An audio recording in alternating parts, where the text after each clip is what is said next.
নমস্কাৰ বন্ধুসকল, স্বাগতম জনাইছোঁ মোৰ চেনেল খস্তিয়া নগ'লো। আজি আমি কথা পাতিম বৰ্তমান অসমত চলি থকা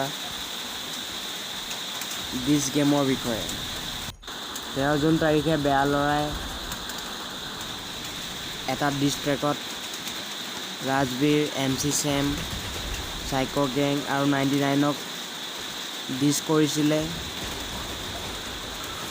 সেই ডিছটোক লৈ বৰ্তমান অসমত ডিছ গেম চলি আছে। বেয়া ল'ৰাৰ সেই ট্ৰেকটোক লৈ ৰাজবীৰ আৰু বেয়া ল'ৰাৰ মাজত ডিছ গেমৰ আৰম্ভণি হৈ গ'ল, য'ত বেয়া ল'ৰাই ৰাজবীৰৰ ওপৰত তেওঁৰ ট্ৰেকত বহুত এলিগেশ্যন লগাইছিলে, যিবোৰৰ ৰিপ্লাই ৰাজবীৰে অতি সোনকালে দিলে।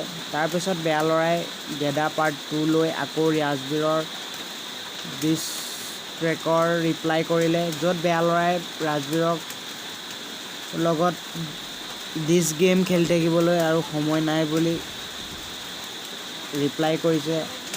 তাৰ পাছতে ৰাজবীৰে আকৌ বেয়া ল'ৰাৰ ট্ৰেকটোক লৈ ৰিপ্লাই কৰিলে, য'ত ৰাজবীৰৰ ফালৰ পৰাও সময় নাই বুলি গানটোত উল্লেখ কৰিছে। গতিকে এক হিচাপত ৰাজবীৰ আৰু বেয়া ল'ৰাৰ মাজত যি ডিছ গেমৰ আৰম্ভণি হৈছিলে, সেই ডিছ গেমৰ সমাপ্তি ঘটিছে। হয়তো নঘটিবও পাৰে, তথাপিতো বৰ্তমান সময়লৈকে ডিছ গেমটোৰ সমাপ্তি ঘটিছে, যিহেতুকে বেয়া ল'ৰাই ৰাজবীৰৰ লগতে MC চেম, চাইকো গেং আৰু 99ক ডিছ কৰিছিলে। গতিকে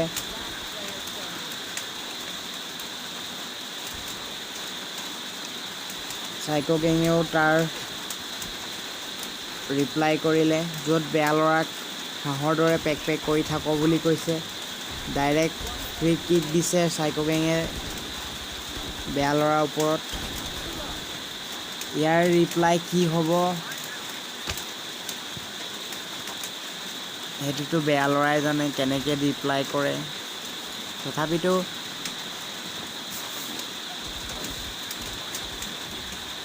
বেয়া ল'ৰাই কেনেকৈ ৰিয়েক্ট কৰে সেইটো সকলোৰে জানিব মন গৈ আছে। আশা কৰোঁ ৰিপ্লাই কৰিব, নহ'লে ডিছ গেমৰ ইয়াতে সমাপ্তি হ'ব। বেয়া ল'ৰাৰ ফেন্সবিলাকেও বহুত আশা কৰি আছে চাইকো গেঙক ৰিপ্লাই কৰাক লৈ।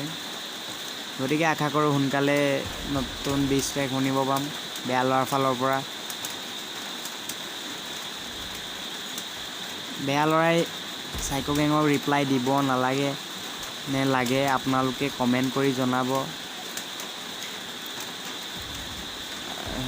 চাইকো গেঙৰ ফালৰ পৰা বেয়া ল'ৰালৈ এইটো এটা অ'পেন চেলেঞ্জ।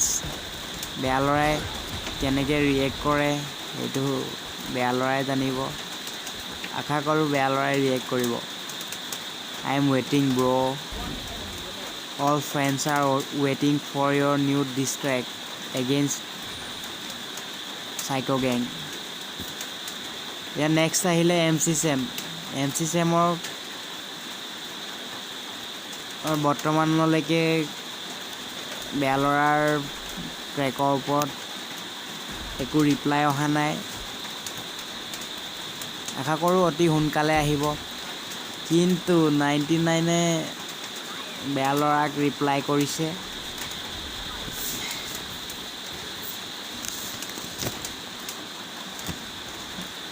যোৱা 5 দিন ধৰি অসমত ডিছ গেম চলি আছে। বেয়া ল'ৰা ভাৰ্চেছ MC চেম, চাইকো গেং, ৰাজবীৰ আৰু 99 1 vs 4। বেয়া ল'ৰাৰ পৰা সকলোৱে ৰিপ্লাই এক্সপেক্ট কৰিছে। এইটো একদম মানে কৌৰৱ পাণ্ডৱ হৈ আছে আৰু এতিয়া সকলোৰে ফালৰ পৰা ৰিপ্লাই আহি গৈছে। বেয়া ল'ৰাই কেনেকৈ ৰিয়েক্ট কৰে সেইটো চাবলগীয়া হ'ব। আশা কৰোঁ সোনকালে ৰিপ্লাই কৰিব।